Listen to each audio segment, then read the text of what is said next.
बयान है। देखिए, इस तरीके के दावे अक्सर पक्ष विपक्ष दोनों तरफ से किए जाते हैं। अंतोगत्वा फैसला चुनाव में सिर्फ और सिर्फ जनता लेती है। इस बार भी विपक्ष ने कई दावे किए थे लोकसभा के चुनाव में कि खाता नहीं खुलेगा एनडीए का, जीरो पर आउट हो जाएंगे, तमाम तरीके की बातें कही गई थी। हकीकत में परिणाम क्या हुआ?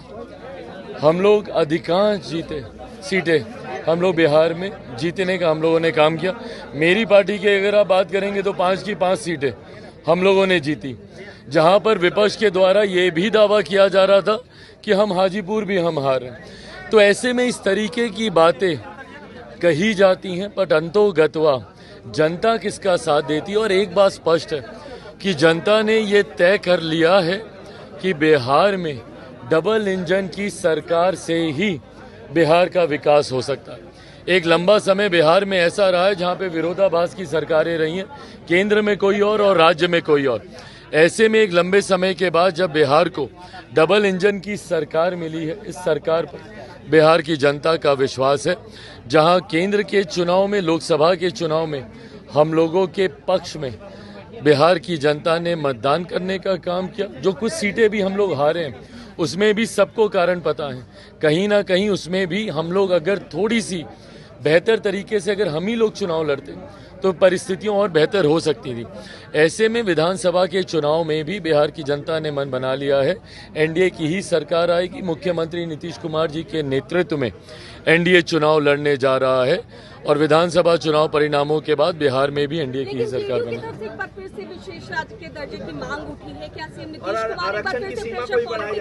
प्रेशर पॉलिटिक्स नहीं है भाई, ये मांग तो हम लोग की रही है। कौन सा ऐसा दल है जो कि बिहार से आता है और वो विशेष राज्य के दर्जे की मांग नहीं करता हो या उस पर अपनी सहमति नहीं देता हो? हम खुद इसके पक्षधर हैं। पर अगर हम ये बोलें कि भैया बिहार को विशेष राज्य का दर्जा देना चाहिए तो हम प्रेशर पॉलिटिक्स कर रहे हैं? नहीं, कतई नहीं। हम लोग जिस सरकार के गठबंधन में हैं, एनडीए का हम लोग हिस्सा हैं। एनडीए का सबसे बड़ा घटक दल भारतीय जनता पार्टी है, जिनके नेता हमारे देश के प्रधानमंत्री हैं, जिसपे हम सबको विश्वास है। ये मांग अगर हम उनसे नहीं करेंगे तो किनसे करेंगे?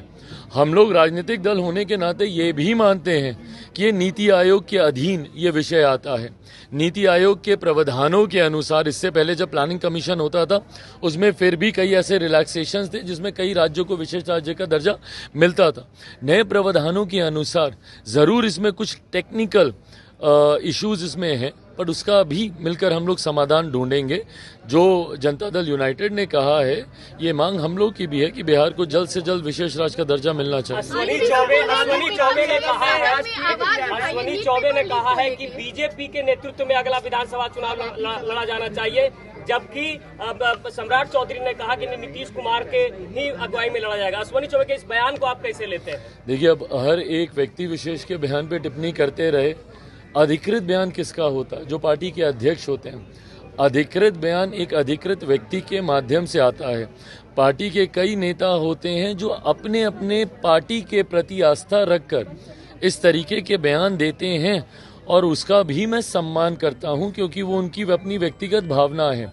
पर अंतोगत्वा जब आप एक गठबंधन का हिस्सा होते हैं, गठबंधन में दल के जिस नेता को या जिस अध्यक्ष को अधिकृत ये अधिकार दिया जाता है, उनका क्या फैसला है या उनका क्या बयान है वो ज्यादा मायने रखता है। लालू यादव ने किया है और कहा है कि आपातकाल के समय जब इमरजेंसी लगाई गई थी उस समय हमें भी जेल में भेजा गया था, लेकिन जो तत्कालीन प्रधानमंत्री उन्होंने गाली नहीं दिया था।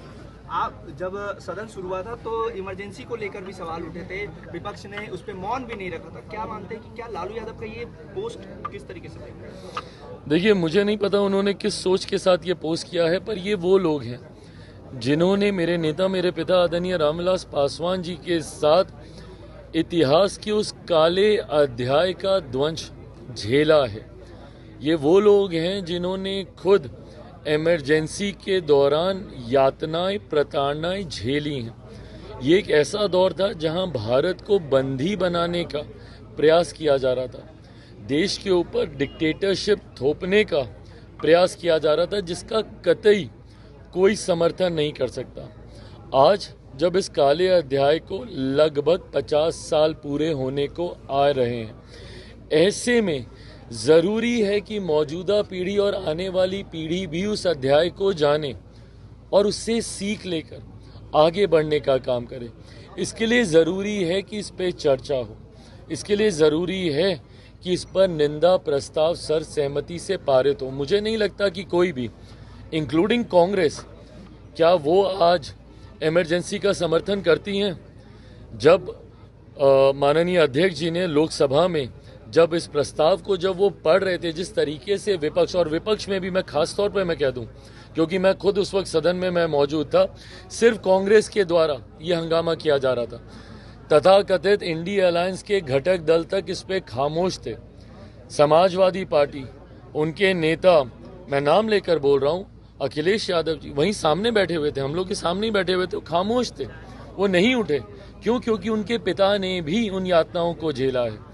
मेरे खुद के पिता ने इमरजेंसी का वो दौर, जब तक वो जीवित थे, उसकी कहानियां बताते थे। उस दौर में क्या क्या प्रताड़नाएं उन लोगों ने झेली हैं, कैसे महीनों तक उनको जेल में बंद करके रखा गया बिना किसी कारण के, ये तमाम बात